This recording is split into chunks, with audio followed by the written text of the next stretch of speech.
Poetry solidarity. That's right. Okay. Give me a rock and I All right. There you go. It looks perfect. So everybody take a moment.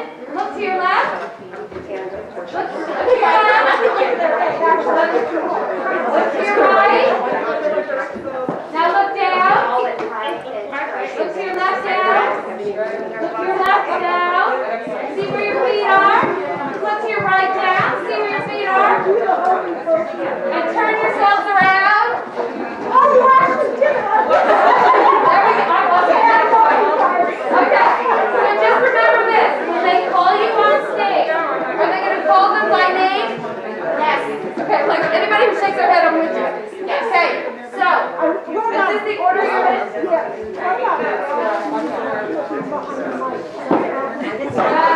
I can't close it. It's not about Sharon in trouble. Well, Liam's going to be standing right here too. I'll probably be covering her, so I don't know that that's going to be long. So maybe we just shift them a little bit farther. Yeah, just go left one step. Can we encompass? Yeah. In other words, this way. Wrap around. A little wrap around. What's that? The ending. Just when they get ready to get out of here. I don't know when you say. So this would be cool. Then they're like back here. They're like your groupies, but don't know you. I'll backstage doing for you, as you know. You see how you're going to pull them out for. Beautiful. So get into your corner. You're going to call them out by name. Who's first? Who gets called out first? I know it's you. So, you guys are in order, though, right? Yeah. So, Mercedes,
Maggie for getting us settled into our seats and ready for Poetry Out Loud County competition.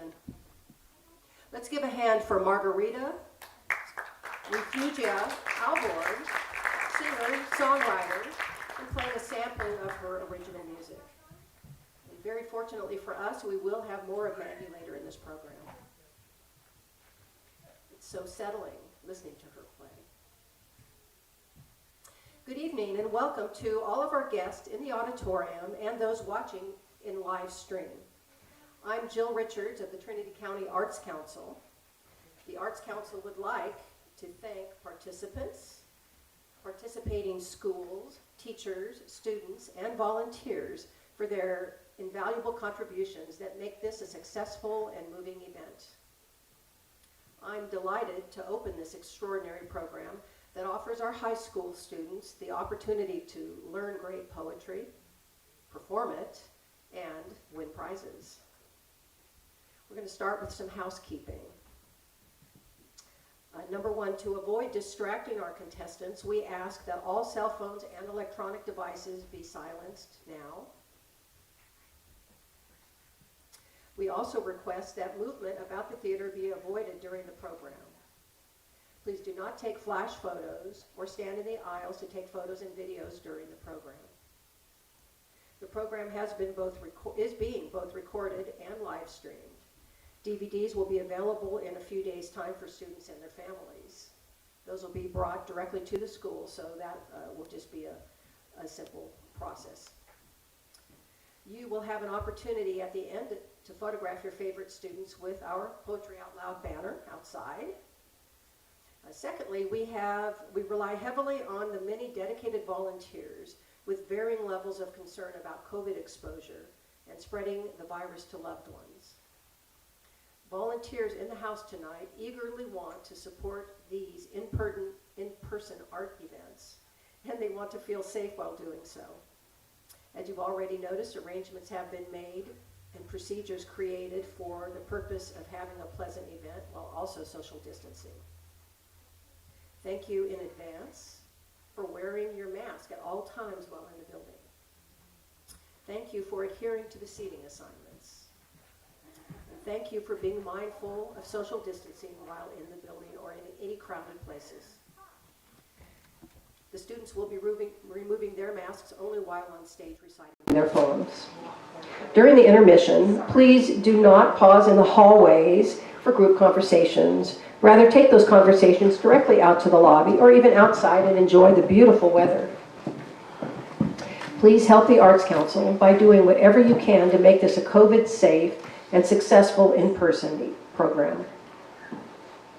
And now it's my great pleasure to introduce you to the new and talented Trinity County Arts Council Executive Director, Carla Avila of High and Palm. She will officially, please do.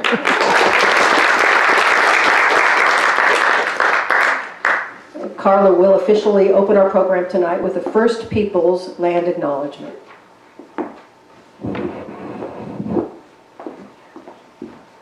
Thank you so much, Jill. And thank you everyone for being here today. The Trinity County Arts Council and I would like to carry forward a practice of recognizing the original caretakers of these sacred lands within and throughout the Trinity region. We acknowledge and offer gratitude to these indigenous ancestors and present-day relations of the Norel, Muck, Wintu, and those tribal people who grace the North State, the Maidu, Miwok, Yurok, and Chimariko. We acknowledge their stewardship of these lands and uplift their legacies as they continue to build and sustain their culture and practices today and for 7 generations. As Jill mentioned, the Arts Council also wants to extend a special welcome to the supporters of our students and the poetry fans who are tuned into today's program through live streaming. This is our very first time live streaming. We wanted family and friends who could not attend in person to be able to watch from the comfort of their homes. So for those at home, get out the popcorn, beverage of your choice, and maybe some tissues. We think you are in for a particularly moving display of our county's young shooting stars. In the end, one of the families in the audience may discover that they have a supernova in their midst. So, what is Poetry Out Loud? Poetry Out Loud is a national arts education program begun in 2005. It is a partnership of the National Endowment for the Arts, the Poetry Foundation, and the state and local arts agencies such as our Trinity County Arts Council. The structure of Poetry Out Loud's competition is similar to a spelling bee. It begins with classroom poem recital competitions of 2 memorized poems chosen from a collection of 11,000 works. The classroom winners advance to a school-wide competition. The school champions compete at the county level today. Cash prizes are won at both the school and county level competitions, and the winner of today's contest will be our county champion, winning $100 and the opportunity to compete at the California state level with 3 memorized poems. With more than 40 contestants in the state competition, the top scorer will win $200 and a place in the national finals competition. The national champion wins $20,000 in college scholarship funds. At the state and national levels, contestants are invited to submit their own original poems to a contest called Poetry Ourselves. You can see how exciting that would be for our young poets. Educationally, Poetry Out Loud's classroom program encourages students to learn about great poetry through memorization and recitation. Students interact with the words of the masters, build personal relationships with their works, and create a sense of shared ownership, branded by the student's own technique of volume, pitch, pace, and personal point of view. Students are inspired with the confidence to make themselves heard using one of the most powerful tools at their disposal, art. This past week, some of us have seen what a life-changing experience this can be for young high school students, even at the local level. And from what I've already seen from our contestants, we might well be spectators of a midday display of a shooting star extravaganza. Now I'm very pleased to welcome 2 county supervisors as our MCs for today's program. Mrs. Jill Cox, District 2 County Supervisor, and Mr. Liam Gogan, District 3 County Supervisor, the districts for this year's 3 participating schools, Haypork High School, Trinity High School, and Rise Academy. Together, Jill and Liam will explain how the judges evaluate and score the recitations and the structure of the actual competition before we get started. So I'm going to ask you to introduce one another, and I'd like to welcome Jill and Liam to the stage.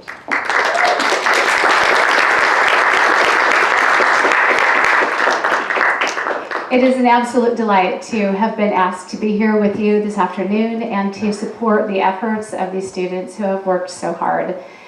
So I would introduce Liam with these words. Liam moved to Trinity County in the late 1980s. He started Trinity River Outfitters, a fishing guide service, in 1991. And he is a 30-year fishing guide on the Trinity River. He purchased the Douglas City store in 1996, and interesting to note, that store has not been closed for a single day since its doors were open. He's been married to his wife, Krista, for over 30 years. They have a 23-year-old son, Ryan, who is the campus authority at Trinity High School, and also the head coach of the JV football team. Liam has been the supervisor for District 3 for a little over a year now, and he has told us that he has a message for the participants, which you may be doing that now or a bit later. It's up to you. I do have a poem that I will do a little bit later, but my message to the kids is this: to be yourself, to feel good in your skin, do what you like to do. Stay in your lane. You guys will all find out that there's something that you're very, very good at. Be the best at it that you can. Run with that skill. Don't try to be someone else. Don't try to mock or imitate what you think is good, or what you think is right in someone else. Imitate what is best for you. Do the best thing that you can do every day. Wake up, try to do something better than you did yesterday, and find something that you can do and do it better than anybody else. And you guys, all the kids are young here. They have a long ways to go in life. Make sure that when you choose something that you're going to do in life, that you enjoy doing it, so you can do it well for your entire life, and it'll be fun for you. Those are the words that I have for you. I'll do my poem a little bit later, but now I'm going to introduce Jill. Jill married her husband Kent in July of 1988 and moved to Trinity County 1 week later. They have 3 sons, 1 daughter, and are delighted to have a brand new daughter-in-law. Jill treasures the history she has had with the people of this community for the past 33 years. For 17 years, she ran her own advertising business, and for 36 years, she has been educating students through her piano studio and in the classroom and her own homeschool program. Whether you're increasing knowledge of the world and people around you, the individual with you, or the ways in which you interact with both, she challenges herself and her students to say, today I'm going to try something new. I can only begin from where I am. And while the outcomes are never guaranteed, what is certain is that if you choose to begin and diligent to work hard, if you keep showing up every day, and if I am wholehearted, straightforward, and sincere, then whatever changes happen around me, I can be sure that great changes will happen inside of me. And that is true. To me, learning is a... You're taking my lines. Go for it. I had a poem that I also wanted to share with the students, and they probably can't hear us really well backstage, but thankfully they have the live stream recording that they can view this later. We are really touched to be here and be able to speak just a quick word into their lives. This poem is dear to me. It's one that my dad, who has now passed away, gave to us as a family on Christmas in 2011. It's called Living and Giving by Jerry Buchanan. Whatever you give away today, or say, or think, or do, will multiply about tenfold and then return to you. It may not come immediately or from the obvious source, but the law applies unfailingly through some invisible force. Whatever you feel about another, be it love or hate or passion, will surely bounce right back to you in some clear or secret fashion. If you speak about some person a word of praise or two, soon tens of other people will speak kind words to you.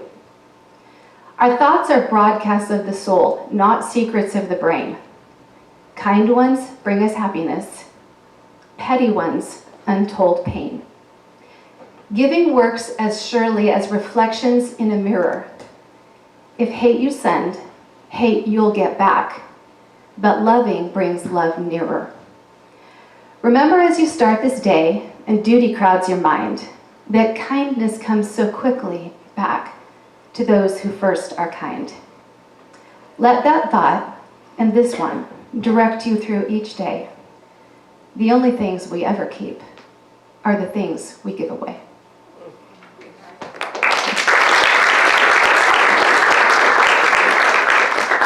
So now we're going to dive right into how the judging works and the structure of the competition. The students begin with choosing 2 poems from a collection of more than 11,000 contemporary and classic poems. They must choose at least 1 poem that is fewer than 25 lines and 1 poem that was written before the 20th century. Ideally, they choose 2 poems that they resonate with and study enough to internalize the poem's message in such a way that their understanding ripples positively throughout the 6 categories or criteria on which they are evaluated by the judges. So each student will recite a poem written before the 1900s. I guess we all will get a lesson in poetry appreciation today. Judges score each recitation as individuals, not as a committee. Judges do not evaluate one student's recitation relative to another. They evaluate a recitation according to the criteria in the following 6 categories and assign a score to each category. A perfect score in each of the first 4 categories is worth 6 points. The last 2 categories are worth more. The first category is physical presence. This category considers the physical nature of the student's stage presence. Is it relaxed and natural, comfortable, engaging in the audience? with appropriate body language and confidence. The next category is voice and articulation. This category considers the auditory nature of the recitation, voice projection, pace, intonation, rhythm, and proper pronunciation. The voice should be clear, but not excessively dramatic. The third category of evaluation is dramatic appropriateness. In this category, judges consider whether the student's interpretation subtly underscores the meaning of the poem. A strong performance relies on a powerful internalization of the poem rather than excessive gestures. And the fourth category is evidence of understanding. This category measures a student's comprehension of a poem. The student who understands the poem best will be able to voice it in a way that helps the audience to understand the poem better as well. Then there is the important overall performance. Judges consider if the students captivated the audience with the language of their poem, brought the audience to a better understanding of the poem. The highest score in this category is worth a total of 9 points. The sixth category, accuracy, is an objective evaluation and is the second weightiest category. It is judged by the accuracy judge. The accuracy judge focuses only on the words of the poem and scores the accuracy of the recitation with various point deductions for each omission or addition or for reliance on the prompter. The prompter sits at the foot of the stage to give assistance when requested. A perfect accuracy score is worth 8 points. One last thing about the judges. They do not discuss their scores during or after the competition and, in fact, should not discuss the performances at all, other than giving general encouragement. Last week, 3 Trinity County high school classes competed with their school for the right to advance their top 5 contestants to this county level competition. We have 11 students on stage today from those 3 schools, Haypork, Trinity, and Rise Academy. Not all classes had 5 participants. For the most part, the contestants this year are freshmen and sophomores, except for 1 8th grader enrolled in a high school class and 2 seniors. At the end of the program, we will have an opportunity to learn a little bit more about these contestants and their journey to being able to be on this stage tonight. And that brings us to structure of the Poetry Out Loud competitions. Here are the details that aren't in your program. The competition structure. Poetry Out Loud competitions are structured in 2 rounds. Round 1, each of the 11 students will recite their first poem in the order you see on the program. The recitation begins with the title of their poem and the poet's name. There will be about 1 minute of silence for each recitation for the judges to mark their score sheets. The score sheets will be collected and delivered to the tabulator upstairs. At that point, when the room is calm again, the next student will be invited up to the mic. This pattern will continue until all students have recited their first poem. After round 1, we will introduce our judges and excuse them first for intermission. This will ensure them a clear exit so they can also return early. Then the rest of the audience will exit for a 20-minute intermission in the lobby or outside. The students will remain backstage. For those who wish to remain in their seats or return quickly to them, Maggie will share more of her beautiful music before we begin round 2. Round 2, with the students' second poems, will be conducted the same as round 1. After all completed their second recitation, it will take the tabulator a while to tally the final scores. During that time, we will invite the students back on stage to have a little spontaneous dialogue with Carla. At that point, you can take photos of them from your seats if you like. Next, we will share some well-deserved thank yous. Then the contestants' winners will be announced. The official program will end about 4:15 p.m. After that, some photos of students with the judges will be taken, and once again, we will excuse the judges first. Then we will ask the families to wait for their students in the lobby or outside for further photos, rather than congregating around the stage while official photos are being taken. So, are we ready? Let's get started. And again, we want to provide the contestants with our quiet, focused attention and avoid distracting them. So if you would please just double check that your phones or any devices are turned off at this time. Also, please refrain from photography or moving about the auditorium during the recitals. With that, we will welcome to the stage our very first contestant, Ziana Mandolfo.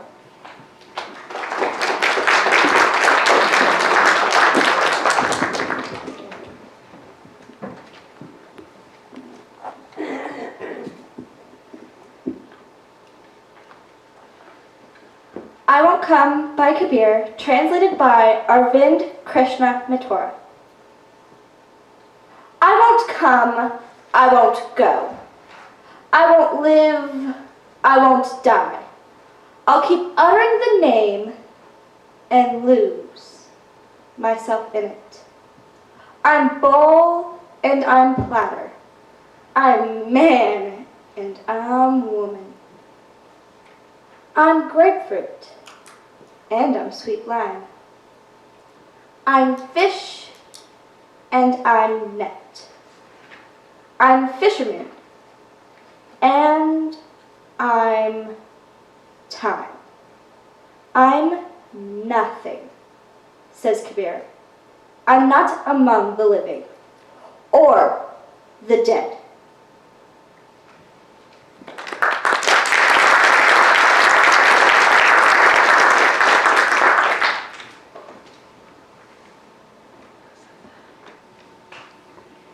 Next up will be Mercedes Tao.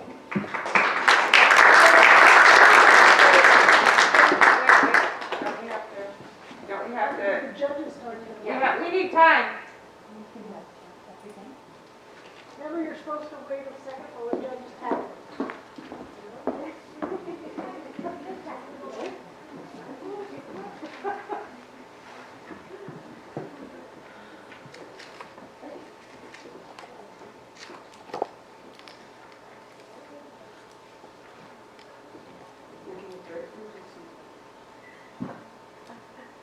I'm a sour library.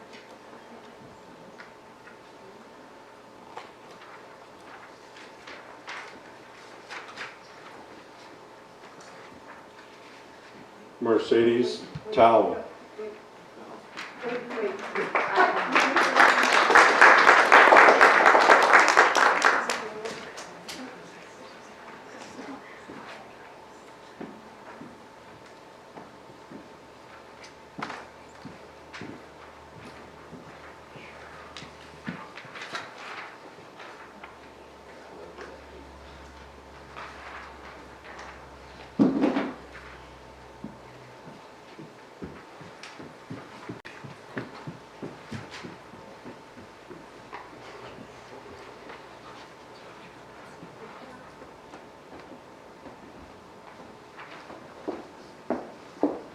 Mercedes Tao.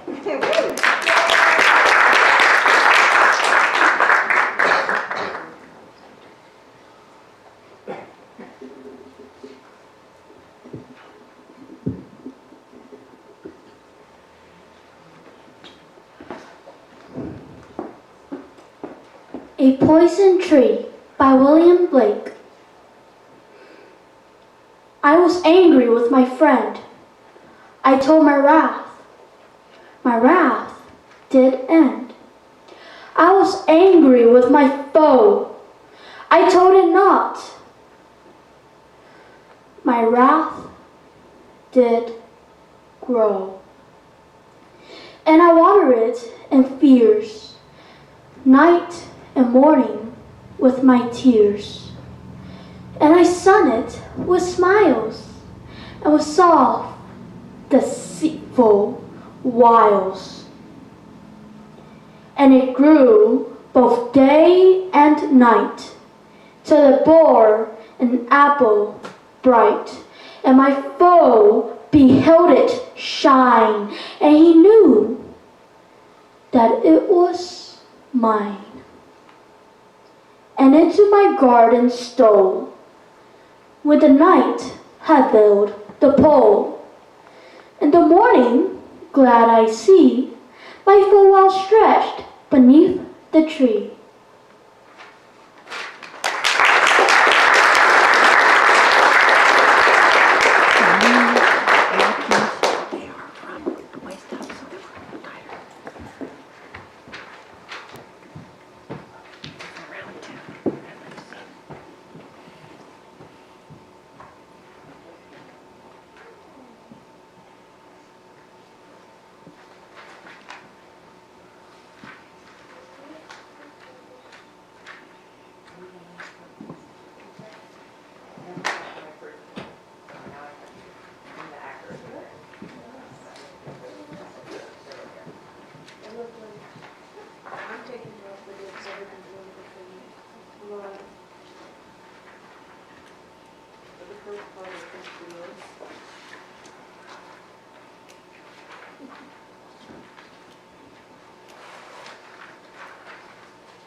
Our next contestant, Isis Keys.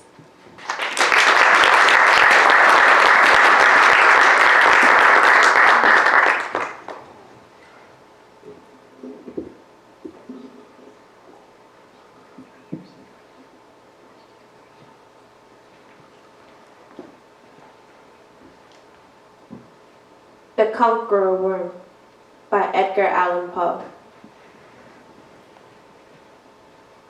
Lo, 'tis a gallant night within the lonesome latter years. An angel, throng, bewinged, bedight, in veils and drowned in tears, sit in a theatre to see play of hopes and fears, while the orchestra breathes fitfully the music of the spheres. Minds, in the form of God on high, mutter and mumble low, and hither and thither fly, mere puppets there, who come and go, a bidding of vast formless things that shift the scenery to and fro, flapping from out their condor wings, invisible woe. That motley drama, oh, be sure shall not be forgot, with his phantom chased forevermore by a crowd that sees it not, through a circle that ever returneth into the self-same spot, and much of madness, and more sin, and horror the soul, the plot. But see, amid the mimic rout, a crawling shape intrude, a blood-red thing that rises from out the scenic solitude. It rise, with mortal pangs the mind has become its food, and seraphs sob at vermin fangs in human gore imbued. Out are the lights, out all, and over each quivering form, the curtain, a funeral pall, comes down with a rush of storm, while the angels, all pallid and wan, uprising, unveiling, affirm that the play is the tragedy of man, and its hero, thou conqueror worm.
Arizona, Shanahan.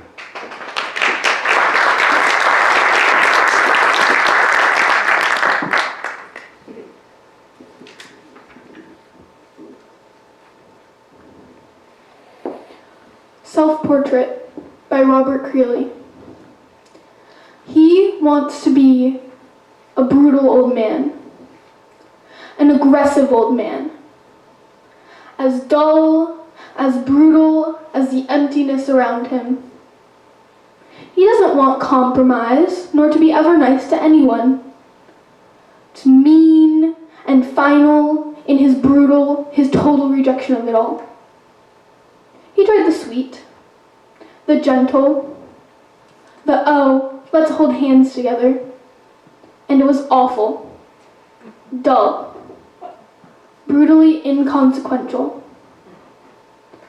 Now he'll stand on his own, dwindling legs, his arms, his skin shrink daily, and he loves, but hates equally.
Please welcome to the stage, Kenneth Wilson.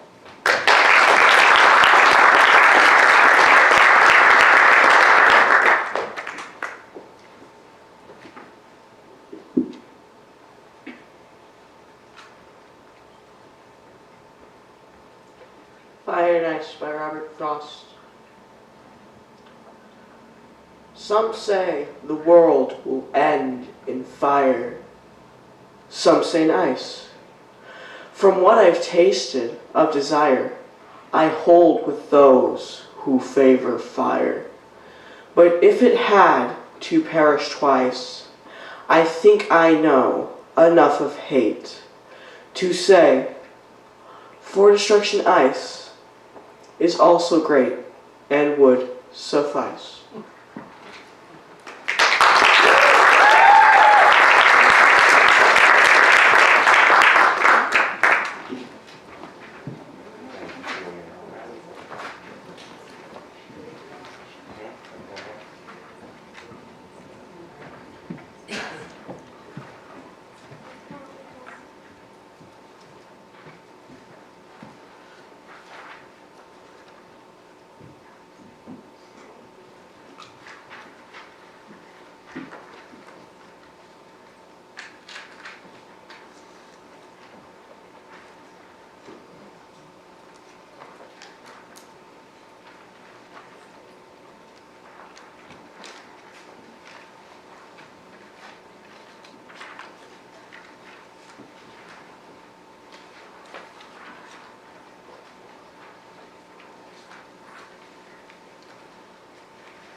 Titus Mather.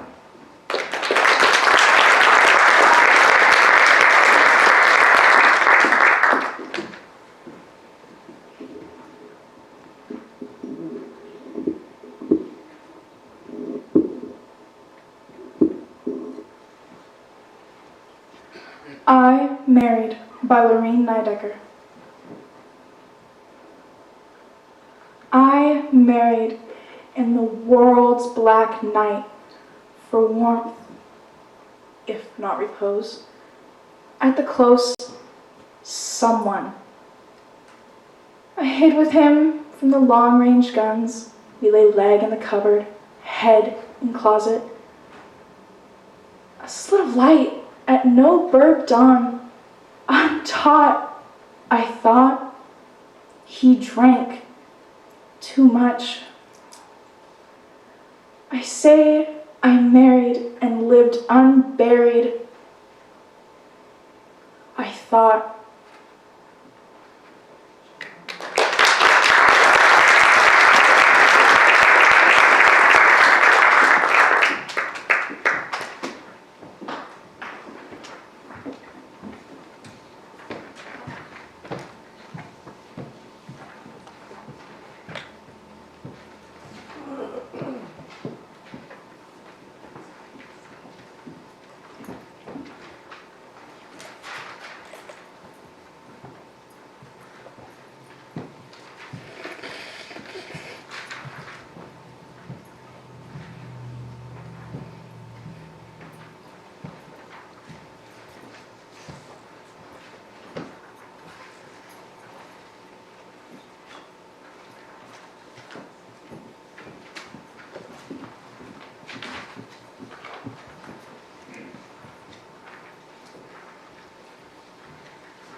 And our next contestant is Cheyenne Shong.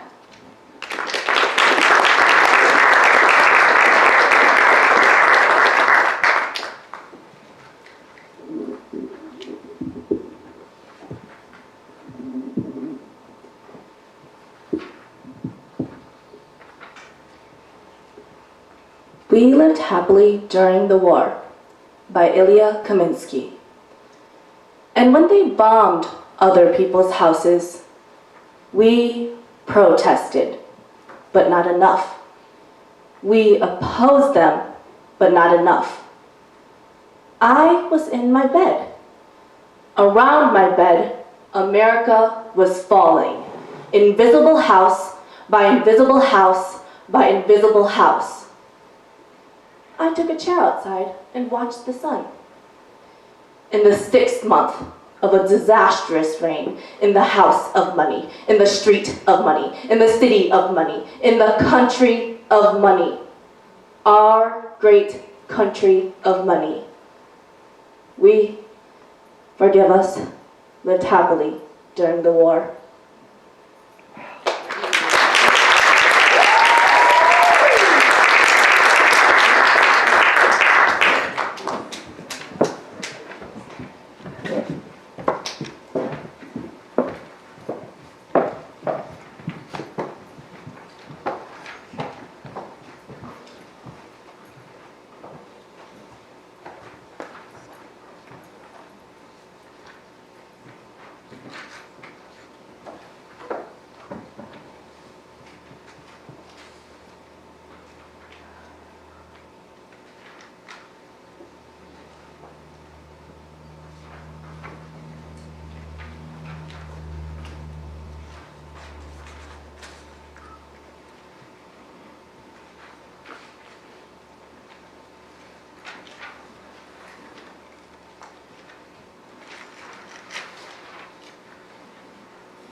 Next to the stage is Evelyn Siegmiller.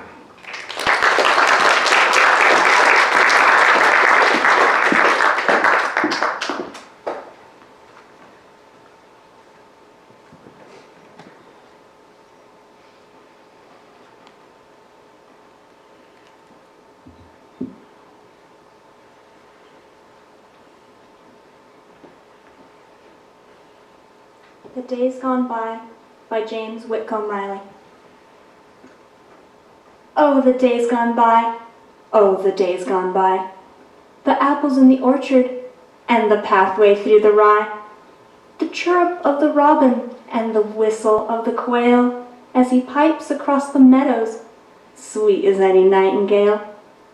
When the bloom was on the clover and the blue was in the sky, and my happy heart brimmed over in the days gone by. In the days gone by, when my naked feet were tripped by the honeysuckle tangles where the water lilies dipped, and the ripples of the river lipped the moss along the brink, and the placid-eyed and lazy-footed cattle came to drink, and the splashing of the swimmers in the days gone by. Oh, the days gone by, oh, the days gone by. The music of the laughing lip, the luster of the eye, the childish faith in fairies and Aladdin's magic ring, and the simple, soul-reposing, glad belief in everything. When life was like a story, holding neither sob nor sigh, in the golden, olden glory of the days gone by.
Please welcome Gashia Yang.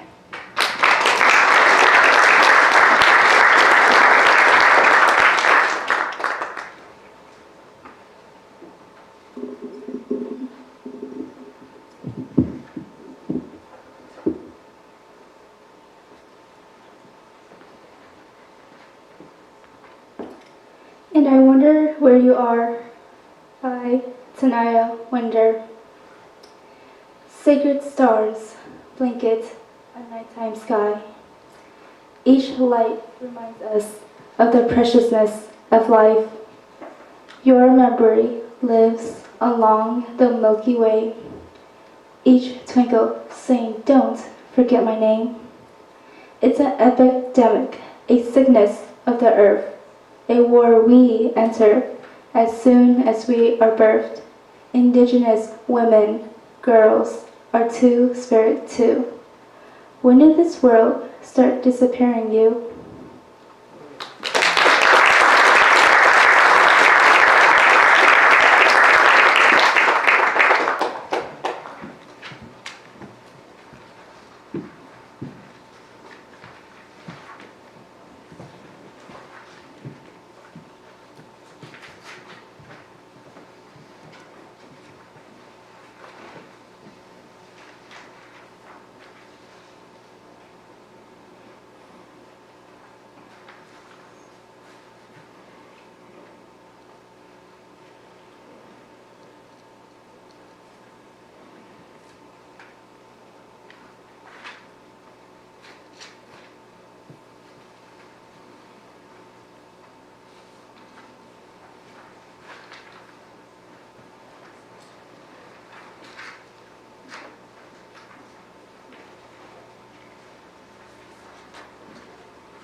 Our next poet is Bella Kaminsky.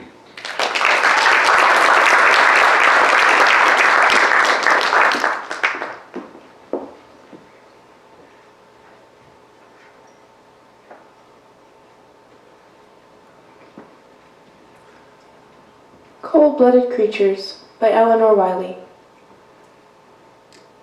Man, the egregious egoist. In mystery, the twig is bent. Imagines by some mental twist that he alone is sentient. Of the intolerable load which on all living creatures lies, nor stoops to pity in the toad the speechless sorrow of its eyes. He asks no questions of the snake, nor plumbs the phosphorescent gloom, where lidless fishes, broad awake, swim staring at a nightmare doom. Thank you.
And our final contestant for round 1, Samara Rhodes.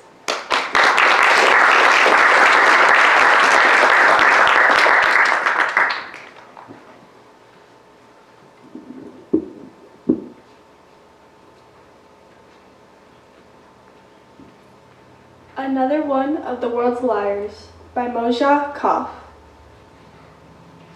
I am just another one of the world's liars. Believe me. I have a few charms, worn out peddlers' trinkets with grand names like beauty, friendship, truth, passion, and this one's a real item.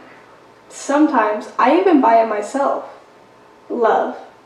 Check my record. Odds are not in your favor that I won't sell out my goods, bolt by night, deny you 3 times before the cock has crowed. Consider this fair warning.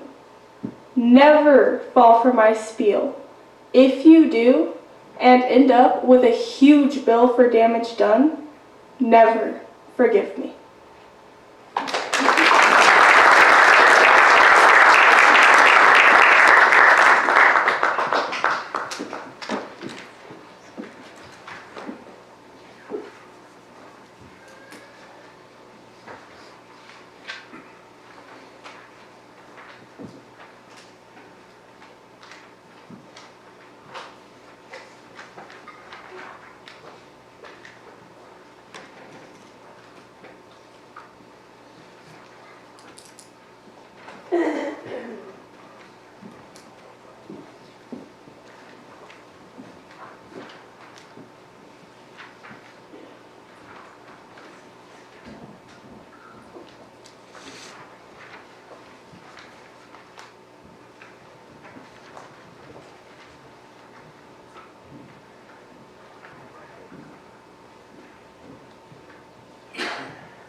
That's the end of round 1 recitations. At this time, let's meet the judging panel.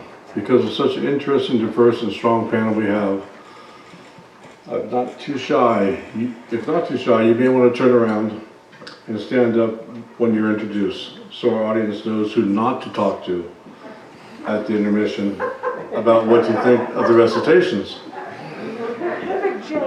Let's begin with our youngest judge, who is the most contemporary with our young contestants. And we are delighted to have her. Before we begin those introductions, can we just have a round of applause for the contestants?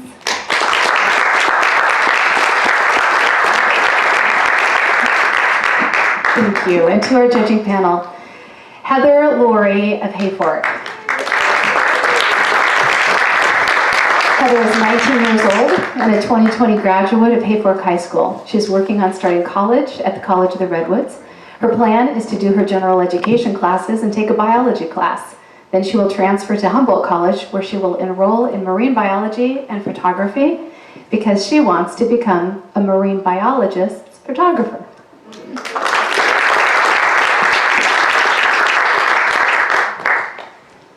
Ann Hill of Weaverville. She serves on the board of the Trinity Players. She has produced, directed, and acted in various local theatrical performances. Ann loves language and is honored to be part of the Poetry Out Loud panel of judges. Dennis Duncanwood of Lewiston. Dennis is a retired 3rd grade teacher who trained and taught in East Los Angeles at the best bilingual school for 26 years. He is proud of having taught 3rd graders how to write haiku and has brought 3 examples to share with interested folks when the contest is over. He is also the founder of the Midnight Special Bookstore in Venice, California in 1970. It lasted for 34 years and was annually voted the best bookstore in Los Angeles. In his retirement, he runs a mostly online bookstore in Lewiston, which contains about 4,000 poetry books. He has written 2 banker's boxes of poetry, mostly to keep his sanity. Dennis fell in love with poetry his first year in college, courtesy of a wandering beatnik who could recite Robert Burns' poetry by heart. He regards poetry as a form of meditation, a union of thought and feeling. If rhetoric is the augment we have with others, Poetry is the argument we have with ourselves. He regards folk singers as singing poets, and Johnny Mitchell, Carole King, and Bob Dylan, and others as some of our best poets. He is both proud and delighted to be a judge for the courageous students of Trinity County and also regard words as living things.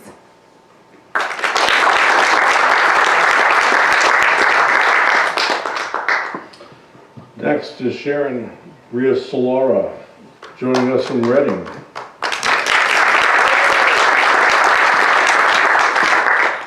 She has judged a Poetry Out Loud competition before this one. She is a poet, educator, program evaluator, resilience coach, owner of Inquiry That Matters, which among other services hosts a 2-hour poetry mindfulness workshop. Sharon is a mother and has lived in Shasta County for more than 25 years. As a writer, she is drawn to understanding the forces that shape us and how we as human beings shape the world. Poetry for Sharon is a way of seeing, a mode of inquiry, and a desperately needed form of expression. She believes in the power of poetry, especially when it is brought into our coax out of our unexpected places to move into presence and towards social justice.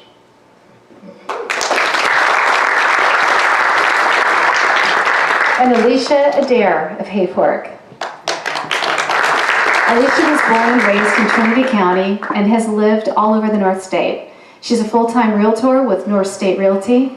Alicia is a musician, singer, songwriter, and plays for the Weaverville Art Cruise, farmers markets, Lewiston Peddlers Fair, church, and other events throughout the year.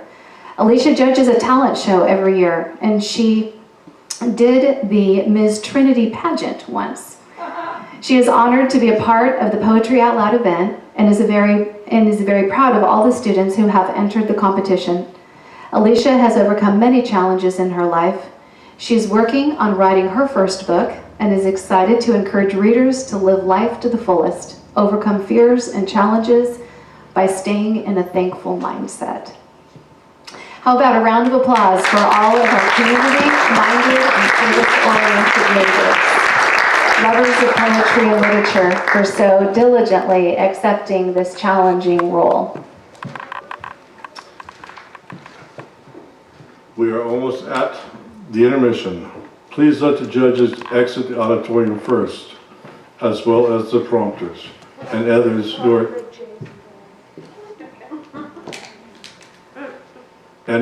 are seated at the floor level.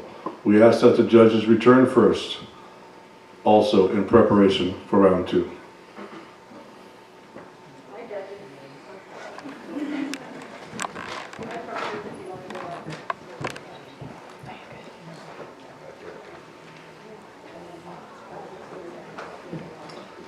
During intermission, if you are comfortable and prefer to avoid the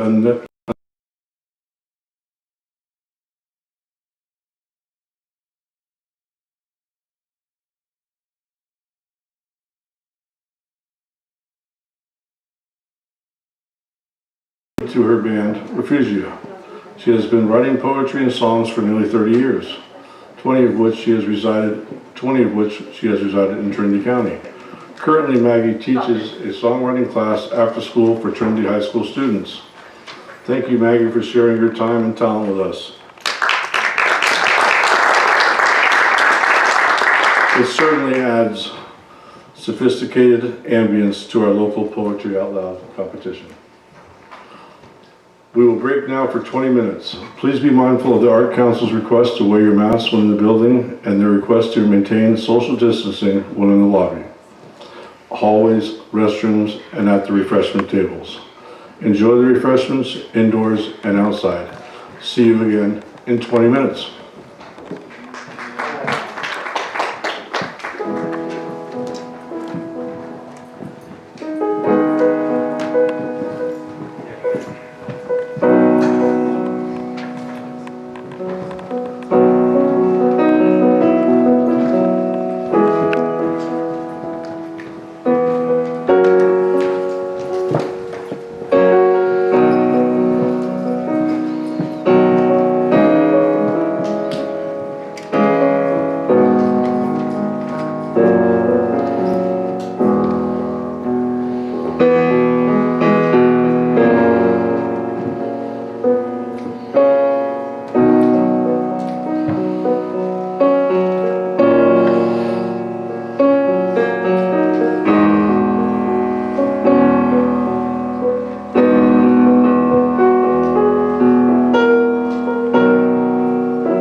Can I? It'll be just a few more minutes of intermission because we're going to trade out this mic stand. It tends to kind of fall on the students, and so we're going to get a little stronger one. So just an extra couple of minutes.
Okay, I think we are all in place and ready to begin round 2. So let's welcome back to the stage Ziana Mandolfo.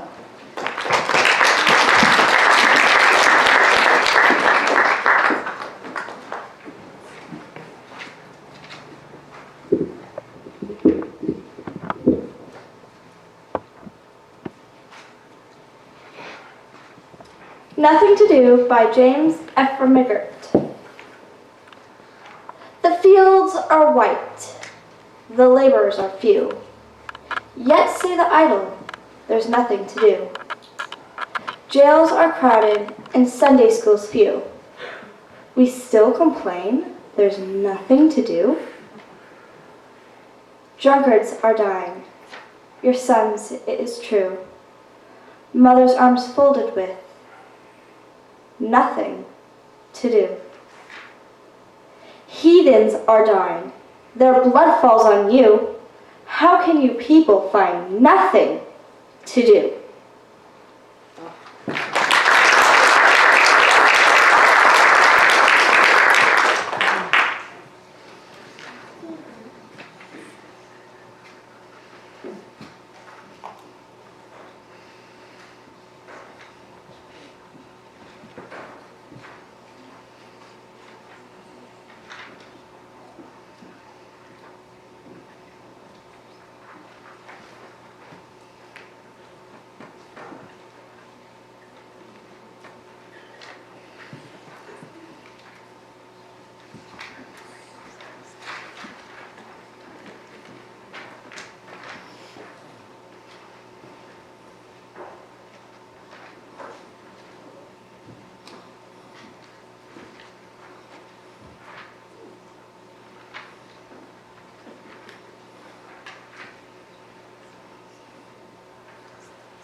The next poet up is Mercedes Tao.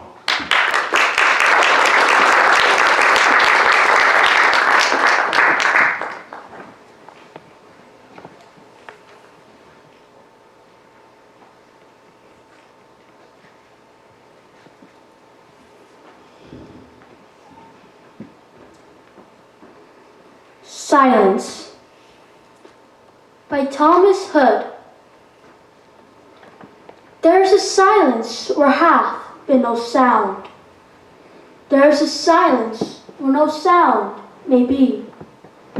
In the cold grave, under the deep, deep sea, or in the wide desert where no life is found, which hath been mute, and still must sleep profound. No voice is hushed, no life treads silently, but clouds and cloudy shadows wander free, that never spoke over the idle ground, but in green ruins and the desolate walls of antique palaces where men hath been, though the dun fox or wild hyenas calls, and owls that flit continually between, shriek to the echo, and the low winds moan. There the true silence is, self-conscious and alone.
And now please welcome back Isis Keys.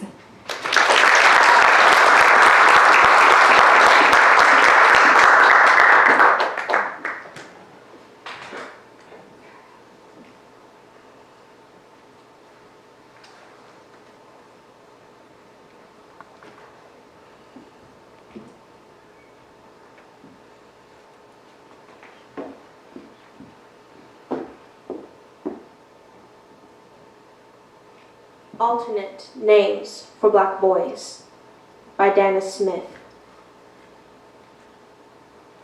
1. Smoke above the burning bush. 2. Arch nemesis of summer night. 3. First son of soil. 4. Coal, awaiting spark and wind. 5. Guilty until proven dead. 6. Oil heavy starlight. 7. Monster until proven ghost. 8. Gone. 9. Phoenix who forgets to unash. 10. Going, gone. 11. Gods of shovels and black veils. 12. What once passed for kindling. 13. Fireworks at dawn. 14. Brilliant, shadow-hued coral. 15. I thought to leave this blank, but who am I to name us nothing? 16. Prayer, who learned to bite and sprint. 17. A mother's joy and clutched breath.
Up next for their second round poem, Arizona Shanahan.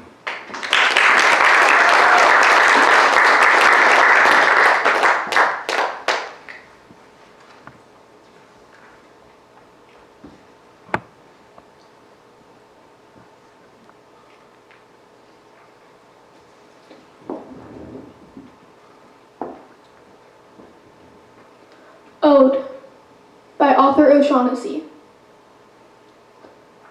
We are the music makers, and we are the dreamers of dreams, wandering by lone sea breakers and sitting by desolate streams, world losers and world forsakers, on whom the pale moon gleams.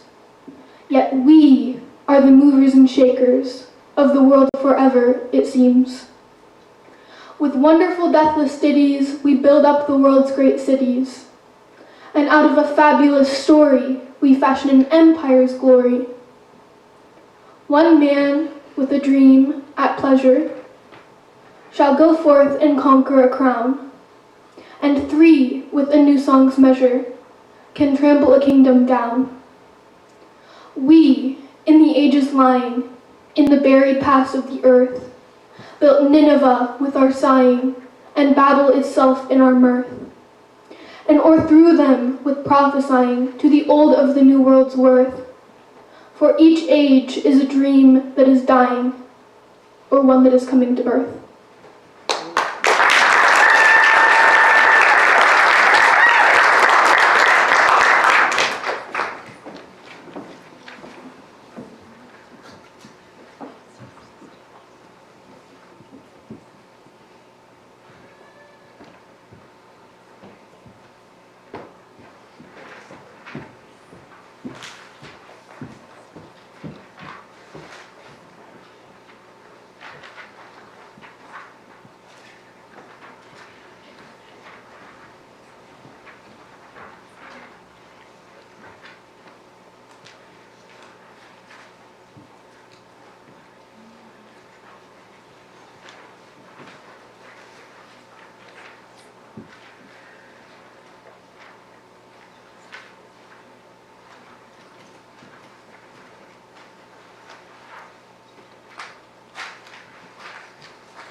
For his second poem, Kenneth Wilson.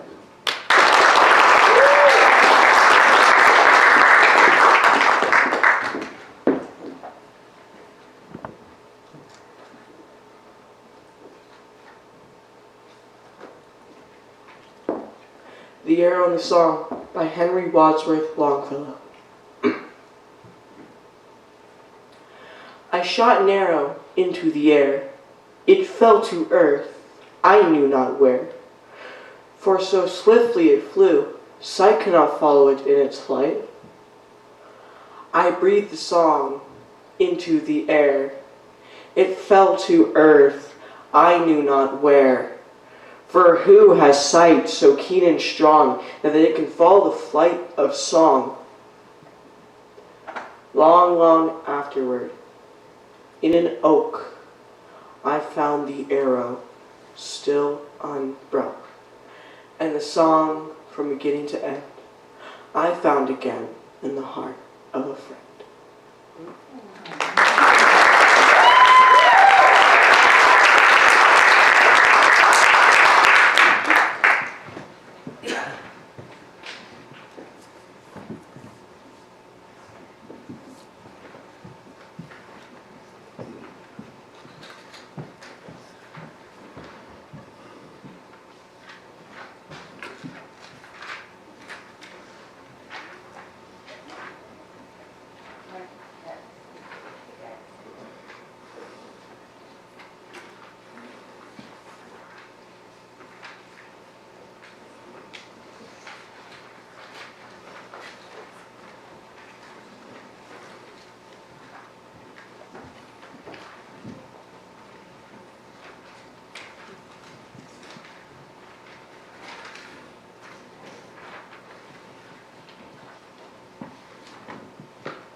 With their second poem in round 2, Titus Mather.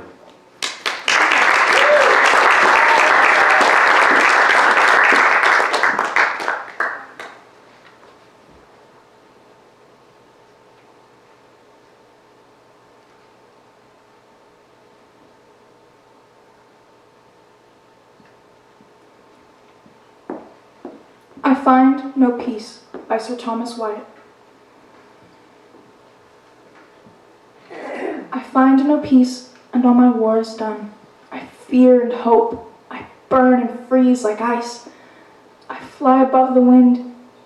Can I not arise? And not I have until the world I seize on, that loseth nor locketh, holdeth me in prison, and holdeth me not.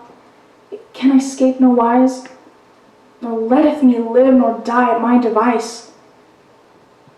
And yet of death it giveth me occasion. Without eyne I see, and without tongue I plain. I desire to perish, yet I ask health. I love another, and thus I hate myself. Feed me in sorrow, laugh at all my pain. Likewise displeaseth me both life and death, for my delight is causer of this strife.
We're ready now for Cheyenne Sham.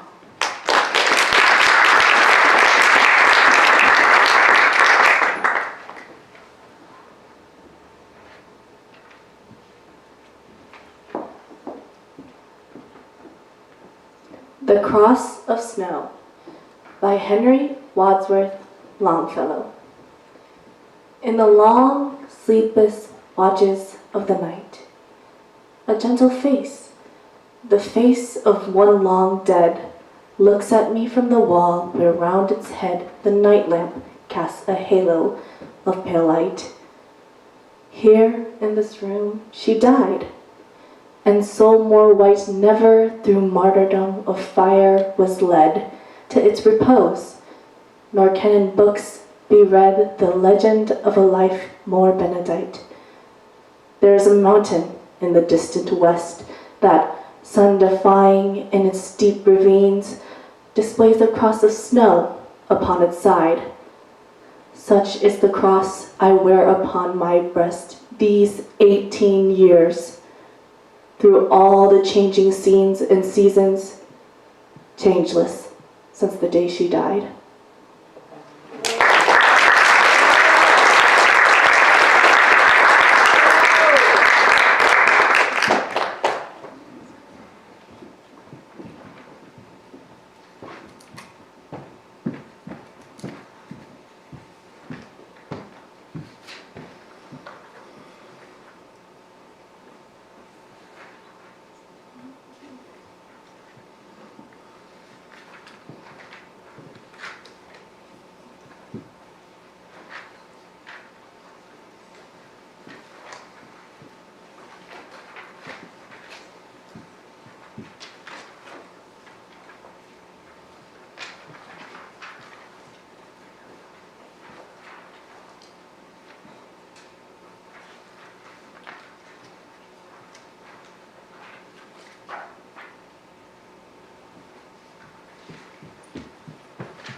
For her final poem in round two, please welcome back to the stage Evelyn Siegmiller.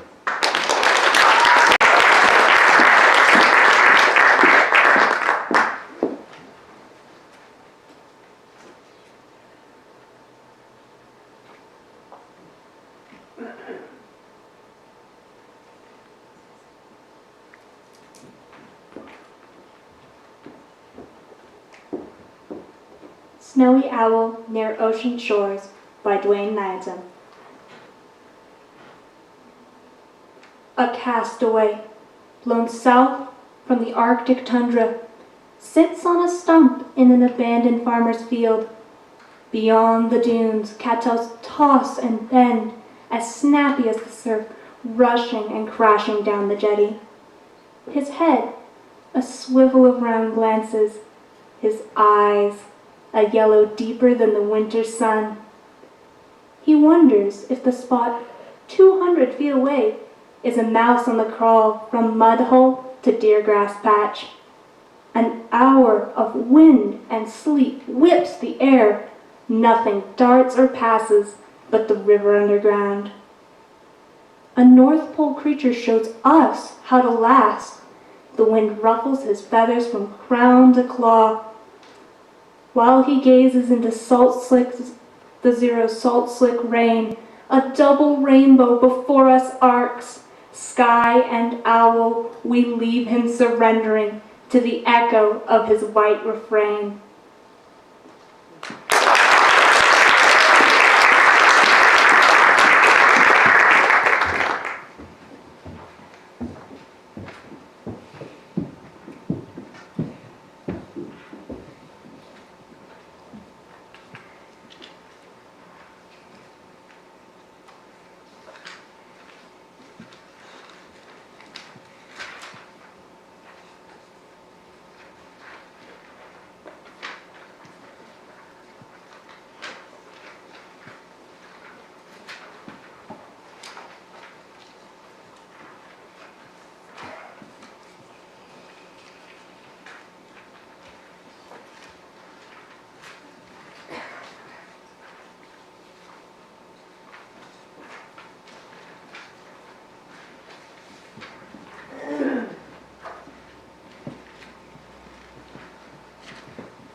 Please welcome again, Gaoxia Yang.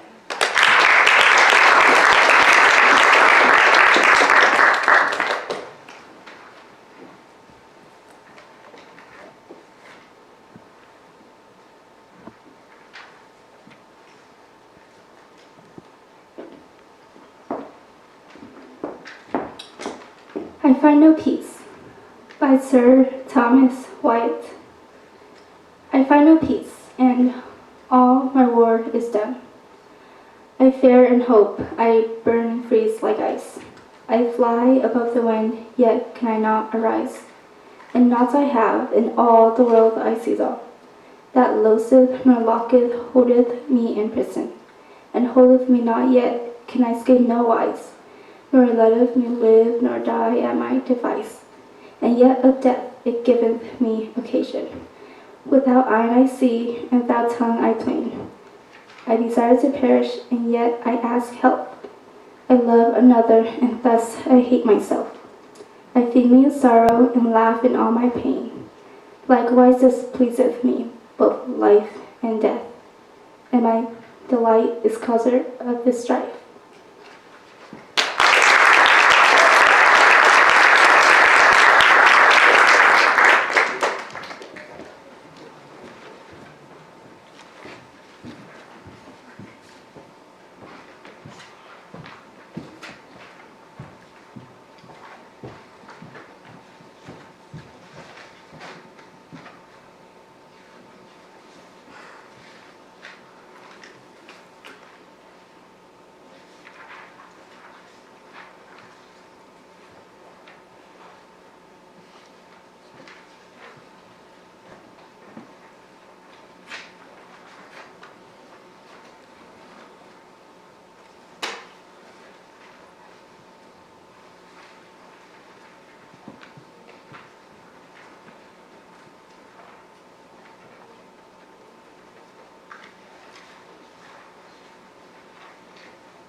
Glad you got blanks. That's good. That's a good note. I would agree with the next year to have those, in case there is a year.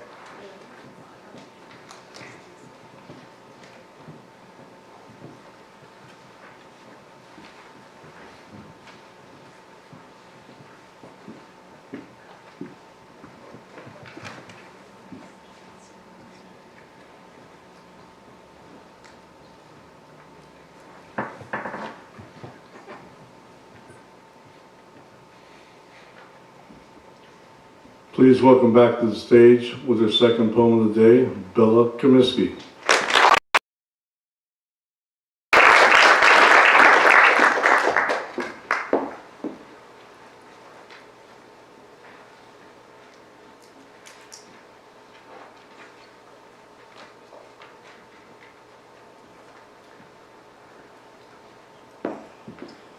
The Wish by a Young Lady by Letitia Pilkington. I ask, not wit, nor beauty do I crave, nor wealth, nor pompous titles wish to have. But since 'tis doomed through all degrees of life, whether a daughter, sister, or a wife, that females should the stronger males obey, and yield implicit to their lordly sway. Since this, I say, is every woman's fate, give me a mind to suit my slavish state. Thank you.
And our final competitor for this event, please welcome Samara Rhodes.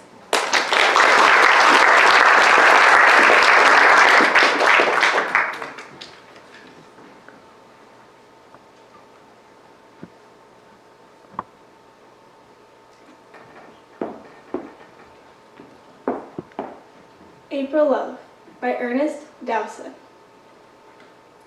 We have walked in love's land a little way. We have learnt his lesson a little while. And shall we not part at the end of day with a sigh, a smile? A little while in the shine of the sun, we were twined together, joined lips, forgot how the shadows fall when day is done, and when love is not. We have made no vows, there will none be broke. Our love was free as the wind on the hill.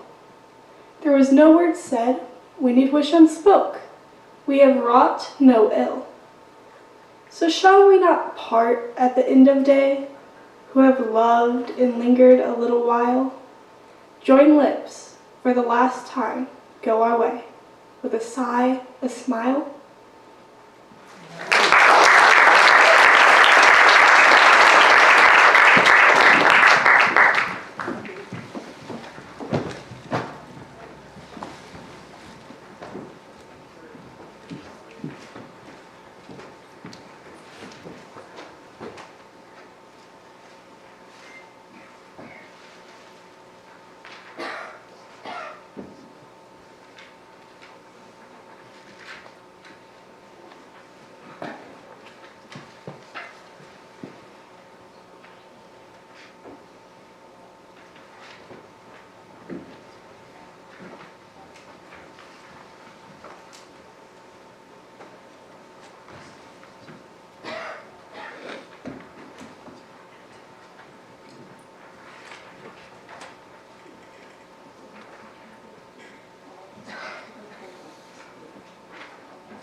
Well, we just witnessed how the Poetry Out Loud program not only builds self-confidence and helps students conquer the fear of public speaking.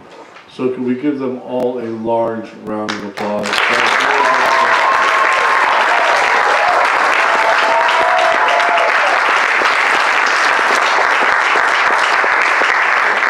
They all did a super job, something I certainly could have done at their age, so I commend them all. These students have learned valuable skills and experience that will help them through their studies and adulthood. Did you know that the fear of public speaking is the most common phobia, ahead of death, spiders, and heights?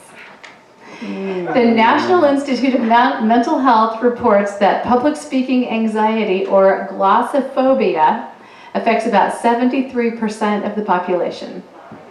What a critical turning point this can be for young people finding their way through adolescence. I can see them becoming stars among their classmates if they keep developing the courage and the self-confidence that they have shown us today. While we are waiting for the scores to be tabulated, please join me in welcoming back to the stage Carla Avila to engage the contestants in a bit of reflection and whimsy, perhaps about their poetry experience, and giving us a peek into who they are as individuals. Carla? Hello? Thank you so much, Jill and Dan. Well, this is soon to be the moment we've all been waiting for, but let's get to know our students a little bit while we wait for the tabulators to carefully tabulate the scores. So, Liam and Jill will call out the students one by one, and when they are called, they will come and join me on the stage, and we'll chat a little bit with each of them. So, a freshman from Trinity High School, let's bring out Ziana Mandolfo. Welcome, Ziana. You were wonderful today. And so, I'm going to ask you a question. Who would you like to thank for getting you or keeping you involved in Poetry Out Loud? And what did they do to keep you in?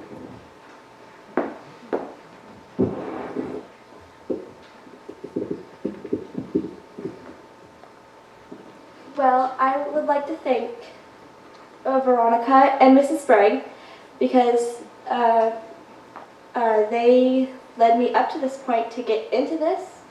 And I would also like to thank Coach Susan because she helped us get everything wrapped up and let us have to do this in this school. So, thank you. Diana, I have one more question for you. So when you're getting ready to practice poetry or recite poetry, what are the best foods, in your opinion, to eat before going into poetry mode? Okay, so there was a lot of chocolate backstage, and that's all I ate, and yeah. Nothing better than that. Thank you so much, Diana. We're really proud of you. And if you'd like to stay on stage, please, right over here where Veronica's showing you. We're going to keep bringing out our next student. Up next, also a freshman from Haypork High, Mercedes Tao. Hi, Mercedes. Come on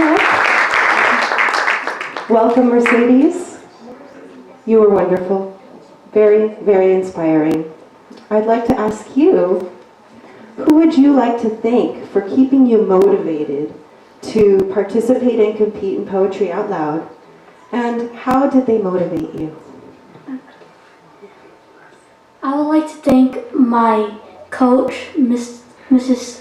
Stetson, because she's the one who coached us. And I would also like to thank my English teacher, Mrs. Tucker, for introducing Poetry Out Loud to me.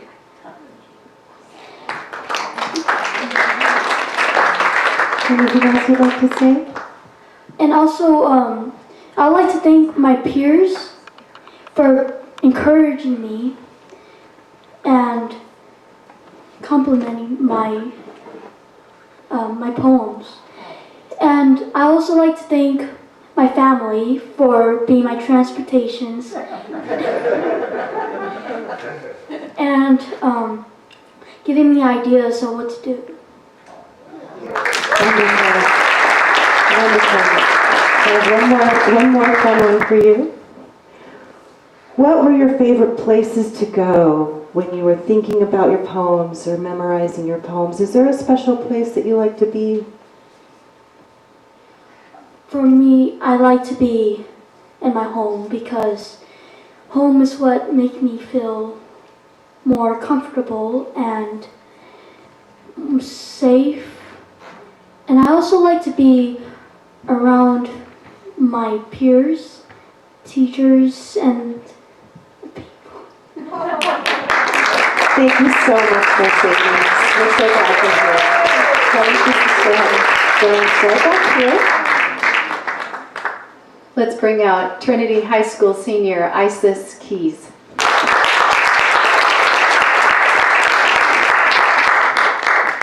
Welcome, Isis. So glad to have you here. Incredible recitations today. So I'd like to ask you who you would like to thank for helping you participate. Anybody who particularly inspired you or helped you along the way in Poetry Out Loud. This is your chance to thank them. I have to thank, her name is Chris Williams, and she was one of my coaches for Poetry Out Loud. She helped me a lot with the Conqueror Worm specifically, and how to bring a more theatrical thing that I'm not even comfortable with, to be quite honest.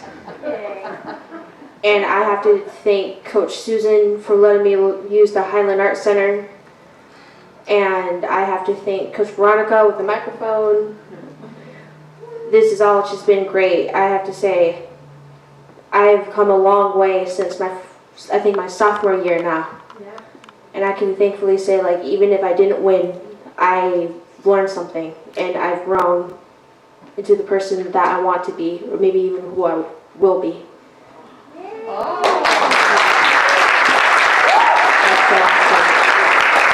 Isis, if you could win an Olympic medal for anything, what would it be and why? Discovery. You know, it's very hard to say I don't know when we really all don't know anything, really. And I think discovering oneself, discovering in each other is very important. And this is why I do these poems. It brings a side of humanity that we all need to face and they all need to discover for ourselves. So.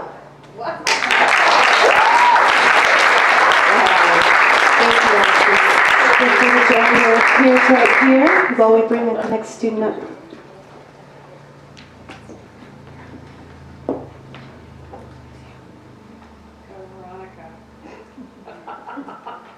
Are you ready, Veronica? Bringing back to the stage another freshman from Haypork High, Arizona, Sharon.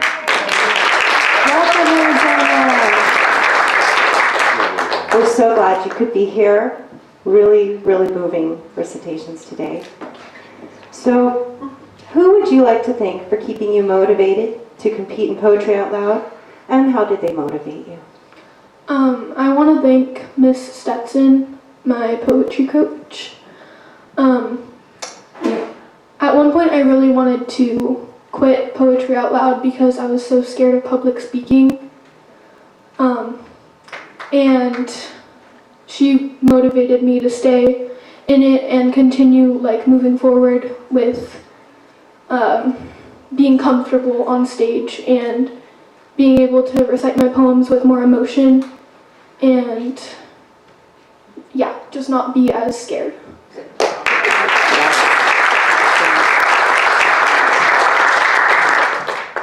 And so this one is kind of an interesting one that I thought, and feel free to answer whatever comes to mind. But what is the one thing that you think makes your family unique?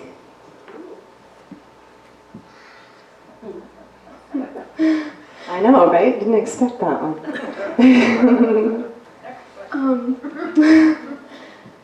Their humor. Yeah. There we go. I don't really know. Yeah. Does your family make you laugh? Yeah. You make each other laugh when times are hard, maybe? And that, sometimes I think we don't even realize how our families are unique and how they're also maybe uniquely all similar. But when we need somebody to hold us up and encourage us, along with our teachers and our coaches, it's our family. And so thank you to your family for supporting you, and congratulations on your getting up here and doing this. Thank you. We're really proud of you. So let's go ahead and join Mercedes right here.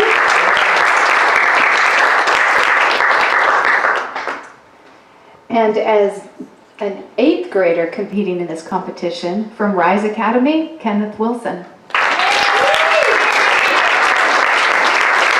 Welcome, Kenneth. Hi. So I'd like to ask you as well who you would like to thank for inspiring you and motivating you to be part of Poetry Out Loud, and maybe talk a little bit about what they did to help you through this process. All right, well, Christina, of course, she was my coach for the entire time. She was very nice, and it helped me a lot to improve. And Miss Susan and Veronica, they're all very amazing people. Awesome. Now, Kenneth is the only 8th grader in the competition because he is enrolled in a class with other high schoolers, and so when your school has 8th grade along with high school, you are eligible to compete in Poetry Out Loud your 8th grade year. So how did it feel to be the only 8th grader in the competition backstage, and what was your favorite thing about being involved in Poetry Out Loud? Because I love poetry. Nothing different than competing as older or younger. Doing the same thing, just different age. Did you feel totally welcomed backstage by everybody? Oh yeah, they're no very... issues No. about being younger? Yeah, that's awesome. There's a lot of camaraderie and team support in Poetry Out Loud, and I think that's one of the things I love, one of my favorite things about it. Yeah. Well, thank you so much for being here, Kenneth. Can you join us here on stage?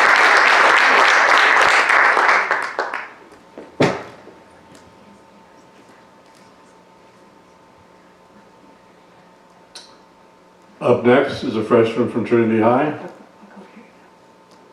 Okay, Titus Mathers. Titus, come on up. Welcome. Thank you for being here. You were very inspiring today. We really enjoyed your recitations. That was cool. Was it cool? Did it feel good? Yeah. All right. It looked like it felt good. So, I don't know if it really did or not, but it looked like it did, so you must be doing something right with your stage presence, because you made it seem easy, even if maybe you didn't feel like that inside. And I was very impressed with all of you, in fact, in that regard. You could feel totally terrified on the inside, but to have the poise and grace to go through it, and to do it with such motivating and powerful and captivating words and expression. So congratulations, Titus, and all of you for that. That was really extraordinary. Thank you. I'd like to ask you who you'd like to thank. Who helped you get through this? What was it about what they did that helped make it good for you and helpful for you? I'd like to thank my English teacher, Miss Sprague, for getting me in this in the first place. So thank you for that. I'd like to thank every single one of the coaches on my team and all of my teammates. They were really cool, and I appreciate the insight that they gave me to help me with how I wanted to recite these poems specifically. So, and I'd also like to thank my mother for sharing her extreme passion for poetry with me, because that's what made me get into it in the first place. So I appreciate you, Mom. I love you, Mom. Shout out to all the moms, for sure. And, well, thank you for that. I think it's, we can never thank our parents enough, but I really appreciate the way you said that, and about sharing about the passion that she has for poetry. That's really, really cool. Yeah, my mom's really cool. She's really cool. So, I want to ask you one more question. Who are your favorite authors or poets? Oh man. How to choose? You don't have to choose just one, but what are you into these days? What am I into? What are you liking?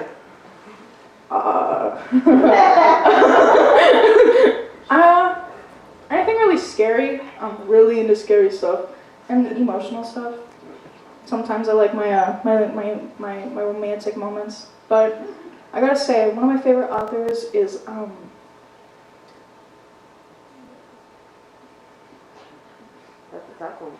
yeah, I got too many of them. Yeah, Dr. Seuss. Dr. Seuss. Oh my gosh, yes, Dr. Seuss. One of probably many of our first inspirations, I would say. Yes, yes. Well, that's a good one. Dr. Seuss is the way a lot of kids start out discovering how hilarious poetry can be and how it could really lend itself to their lives in ways you would never expect. And suddenly you read these words and they ring true. And that's kind of where it all starts. Thank you so much, Titus. We're so glad you're here. Thank you. Come on up here with your peers and just join us in the line here.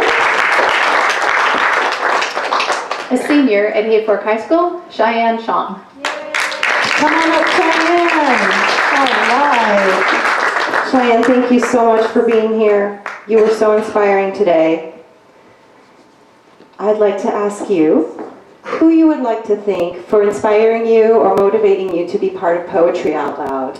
I would like to thank my English teacher, Miss Tucker, because she dangled some extra credit in front of my face and was like, if you do this, I'll give you extra credit. You're so close to number 1, Cheyenne. So I was like, okay, I'll do it. And then I really enjoyed doing poetry with everyone. It was just really nice, and I got to talk about things that inspired me. And I also would like to thank my coach, Ms. Becky Spenson, because she decked us out in all this cool gear, and she bought us stuff, and I was like, wow, that's very thoughtful of her. And she made us feel so loved, and yes, I thank both of them so much. That's amazing. And Haypork team is styling. I love your shoes. So, when you're not busy memorizing and practicing poetry, what do you like to do for fun? I do so many things. I just picked up crocheting, and then I also sew and dance and all that stuff. Wow. So, yeah. Awesome. Well, thank you again for your really incredible recitations. We're so glad you're here. Let's go ahead and join your teammates on stage. Next up from Trinity High, a sophomore, Evelyn Siegmiller.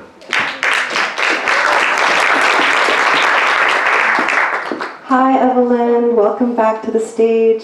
Thank you. Very graceful, lovely recitations today. Who would you like to thank for motivating you to be part of Poetry Out Loud and keeping you motivated through the process? All right, I have to say, the people doing this, the students who are competing in this, had such energy and support, and I thoroughly enjoyed hanging out with these people. Sadly, I don't share any classes with them, but thank you. And also our coaches who put in time and effort and came to our study hall and worked with us. Thank you. Thank you, Evelyn.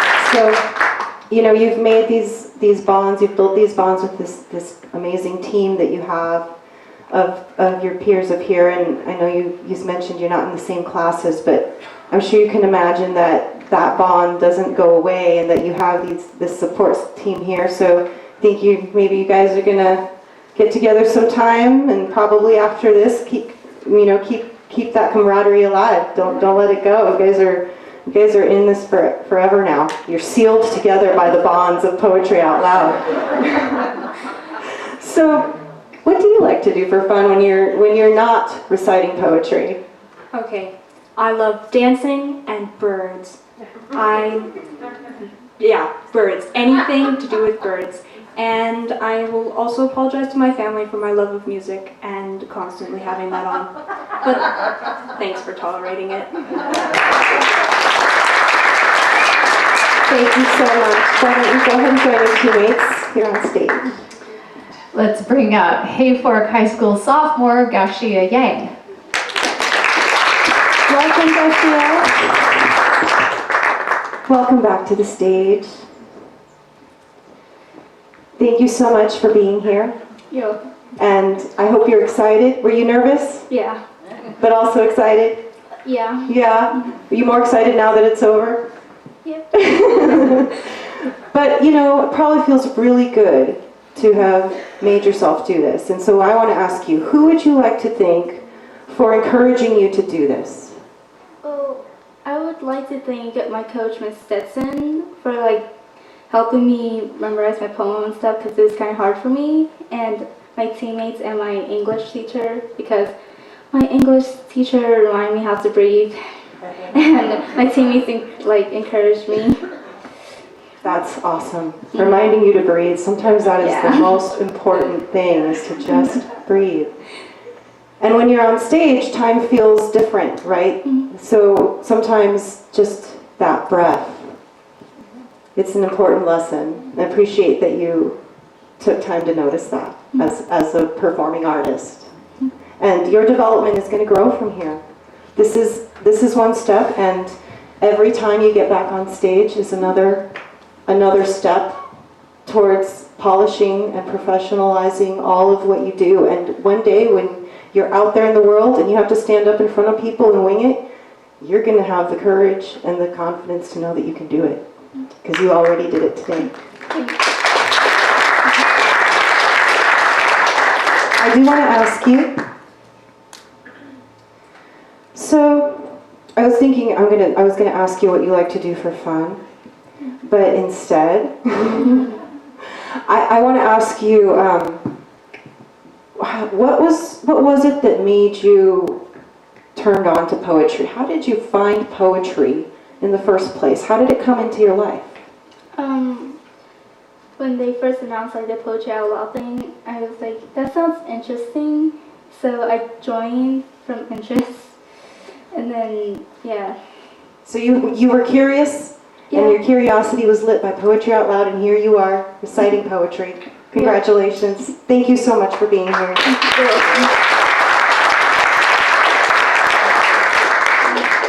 Next up, a freshman from Trinity High, Bella Kaminsky. Welcome, Bella. Thank you so much for joining us today. Truly moving recitations. Wow.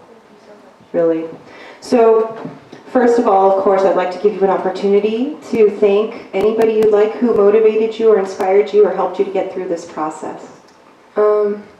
The risk of sounding repetitive, my English teacher. She kind of sort of forced me into this, but I'm really, really grateful because I know that I really would not have done this on my own. I'm actually very afraid of public speaking. Wow. You would not know it from your recitations today. Thank you. So, what's one thing that maybe is a tip you've learned as far as not being comfortable actually speaking in front of people or being on stage, but what's something that you've discovered through this process actually helps you do that? Just knowing that my team's back there supporting me, honestly. I know that they're always going to be there when I come back, clapping and cheering me on. That's awesome. That's so cool. That's one of the biggest reasons I think I would love to do that. So thank you again. Congratulations, you were awesome. Thank you. Please go ahead and find a spot over right by your teammates. And to complete this great group, Trinity High School freshman Samara Rhodes.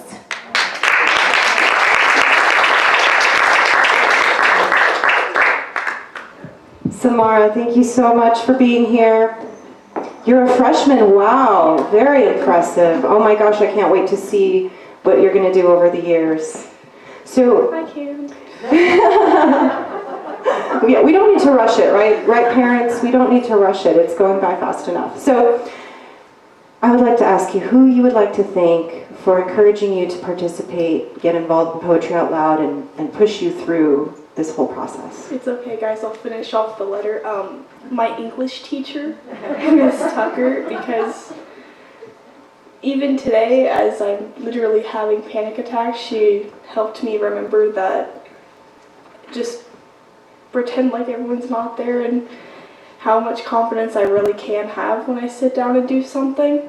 And my gorgeous wonderful coach who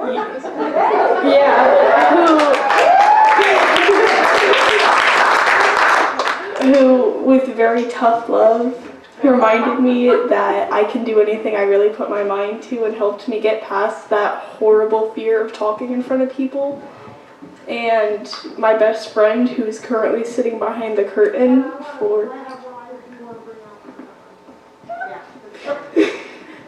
who would sit down and help me memorize my poems and beat the living bejesus out of me every time I messed up.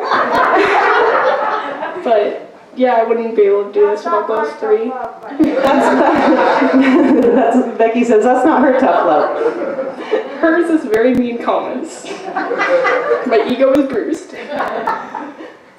But. Well, thank you for your candid answer. I really appreciate it.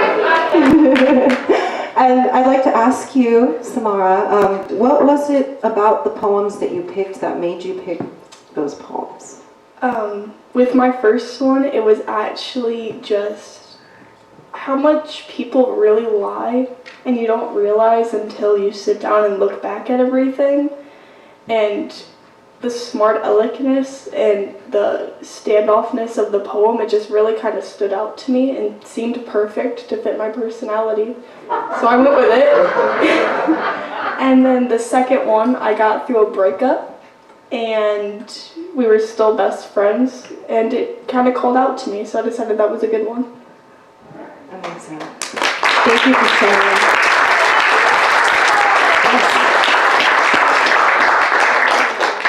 I have somebody else I'd like on stage, and that's our other team member, Sparrow, Colorado, who could not recite because he had surgery, but I made him come and cheer on the team.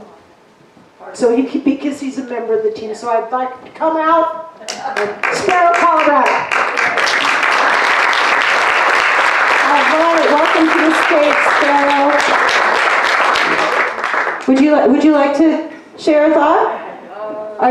What's your favorite thing about your team? The fact that we can all get along and just that general friendly chaos we can all have, sitting there in the back rooms, running around dancing,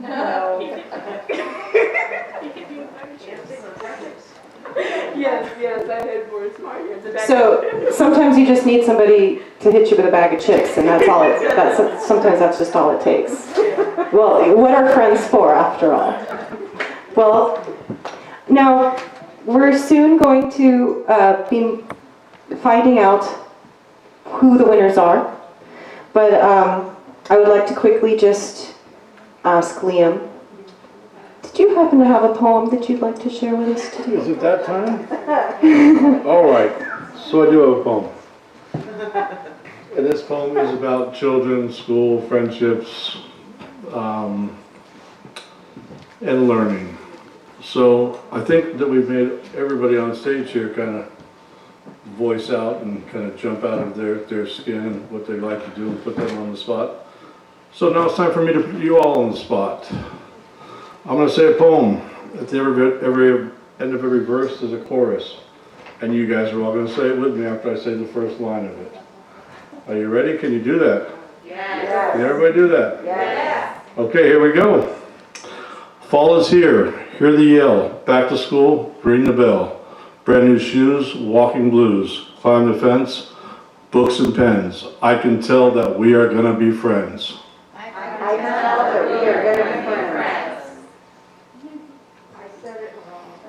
Walk with me, Susie Lee, through the park and by the tree. We will rest upon the ground. Look at all the bugs we found. Safely walk to school without a sound. I can tell we are going to be friends. I would say safely walk to school without a sound. But here we are, no one else. We walk to school all by ourselves. There's dirt on our uniforms from chasing all the ants and worms. We clean up, and now it's time to learn.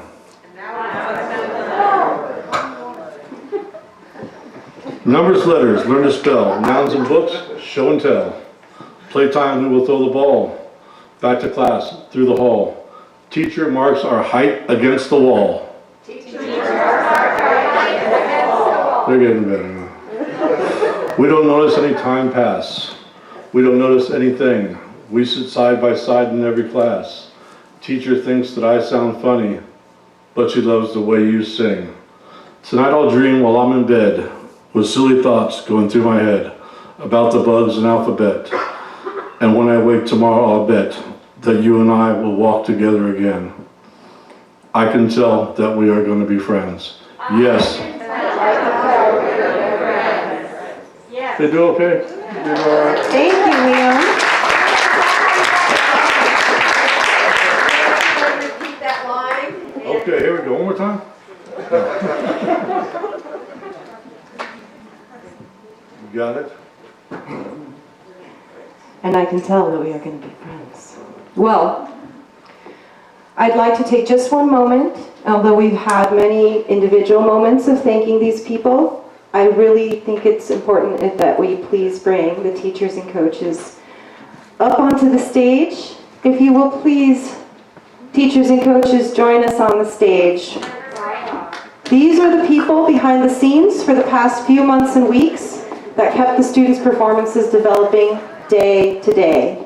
The teachers who agreed to teach a poetry unit and who got their students involved in Poetry Out Loud during a very challenging school season, and the volunteer coaches who made room in their work schedules and dedicated precious time to support, mentor, and encourage the students coping with so many external challenges. Thank you for your dedication, leadership, and commitment to our youth and the arts education, and caring for all of these students, and literally I mean all of them, regardless of which school they represent. This is community right here. Thank you, coaches and teachers, and thank you, parents, for your support of these students today.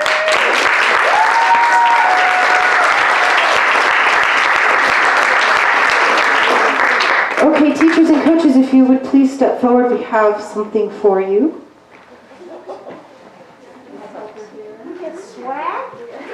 Teachers and coaches get swag, and they didn't even know that was part of the deal. This is just extra.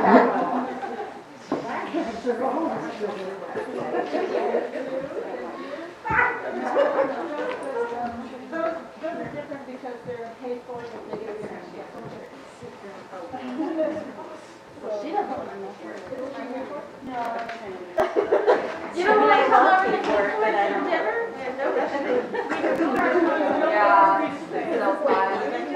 I know.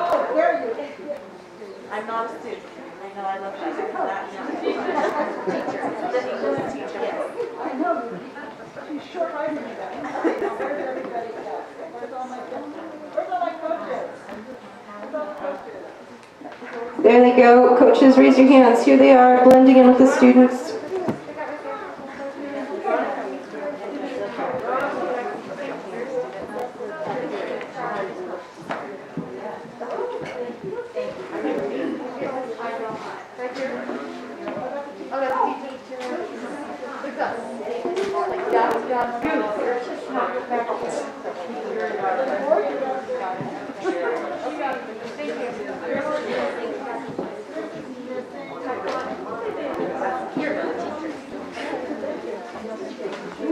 Thank you.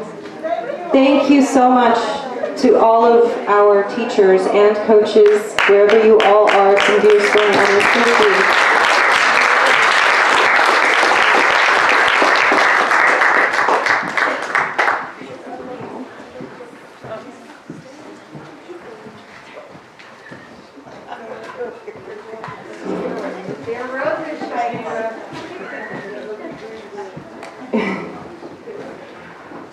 I'm not sure how many minutes we have left of tabulation time, but I am sure we are getting quite close. Are they done? Okay, great. So now, do the teachers and coaches leave the stage, have they?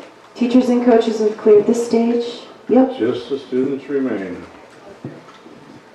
Okay.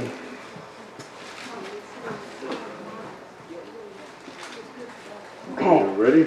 Are we ready? Shall I take the envelope? You may. Oh, this is so exciting.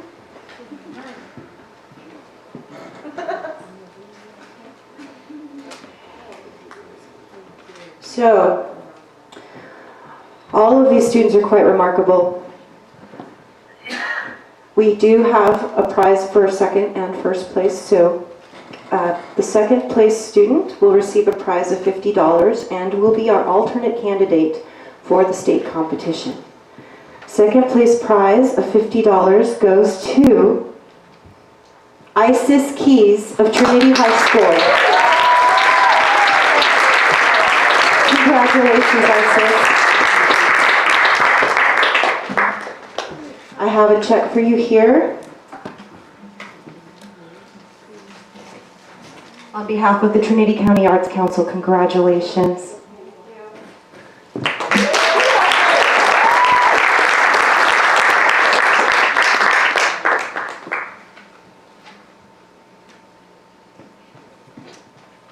And first place today, the moment we've all been waiting for, $100 cash prize, and goes on to compete at the California State Poetry Out Loud competition for a chance to go on to nationals and win a $20,000 scholarship. Our first place winner is Bella Kaminsky of Trinity High School.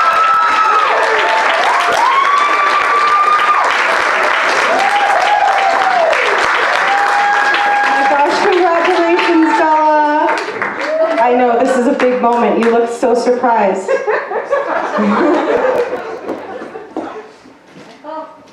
Is there anything you'd like to say? Go ahead. We're all family here. Are you just so surprised? I'm gonna cry. Good job, Bella. Good job, Bella. Yeah, it's okay to cry. I've cried many times on stage or after, and you know what? It's all part of the process. It's good. It means we all play that much.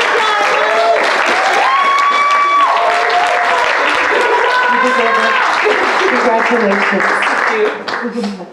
Well done to all of our students today, and I think that was a lot of where Bella's emotion is coming from, is that she knows that this is really meaningful to all of these students and that they all did such a fine job today. So let's give them all a round of applause.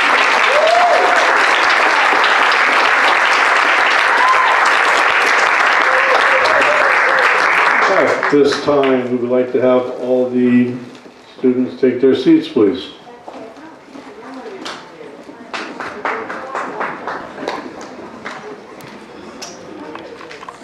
So I'd like to give one last shout out to the students, judges alike. We will excuse the judges to leave the auditorium first and ask the students to enjoy last high fives and pictures backstage for a few more minutes. They were great today. That was super fantastic.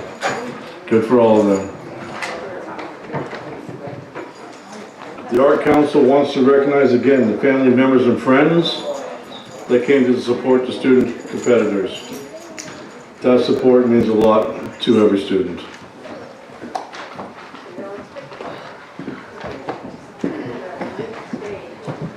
Also, thank you to all those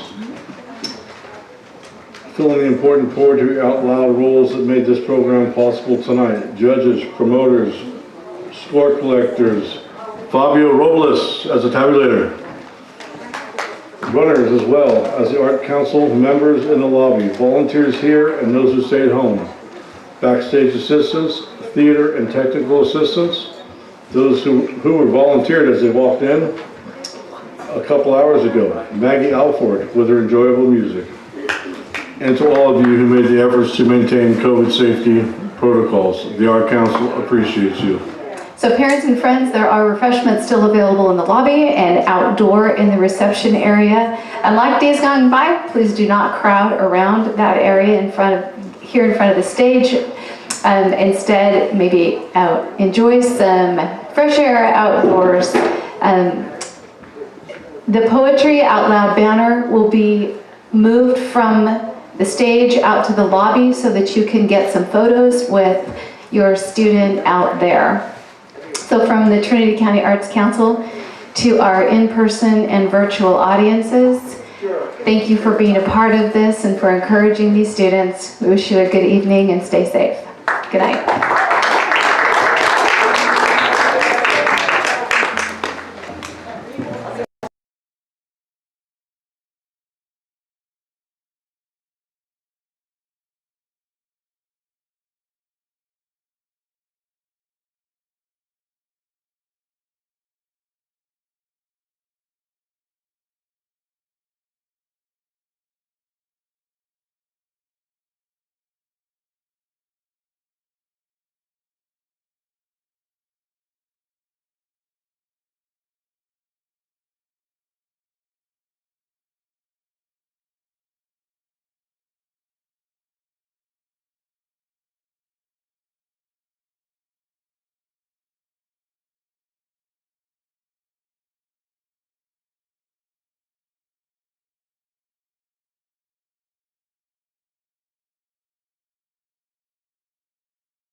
So now what's going out on the air is that picture. So that camera right there. Gotcha. So I just hit those buttons and change the cameras. Because we bought a video switcher, you probably saw it up there, and it was all part of this whole system sort of thing. And our downfall is this third-party software that I have. And it's not a one-time thing, it's a subscription. It's like, really? We just paid $700 for the software, and now you tell us we have to have this $300 a year subscription? That is ridiculous. So what I want to do is, it'll have to be off here in the future, but I want to one day get the kids and you sit down and you show us how you set that up. Because the church wants, this is what we want. We have to do this. Because that's where we're at right now in society, is this is where it's at. And so we just need to I've get been using the Black Magic stuff and I like it a lot. It's probably more professional. Basically now I can part of the Black Magic has been connected. Are you guys like this will work. So it's like, and I had some other stuff that always when I'm out of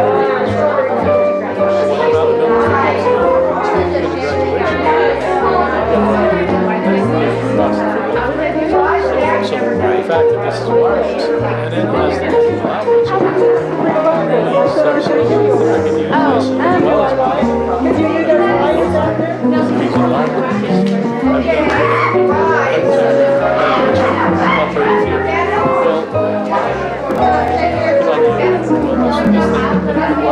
Or the SIM card on the use your cell phone as a hotspot. And that's made by Yo. Okay. So, but it's got, people like it live. One of the complaints is documentation is not good, and it's not. The documentation is not. You gotta. Well, that's kind of what we're finding with everything is lack of documentation, and even the stuff that they send you in a PDF form is not complete.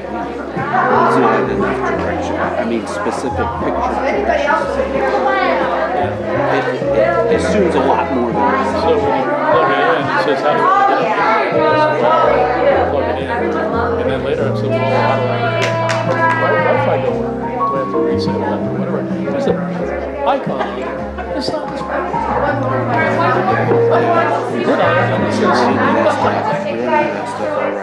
Now, on your YouTube streaming, YouTube says you have to have a certain number.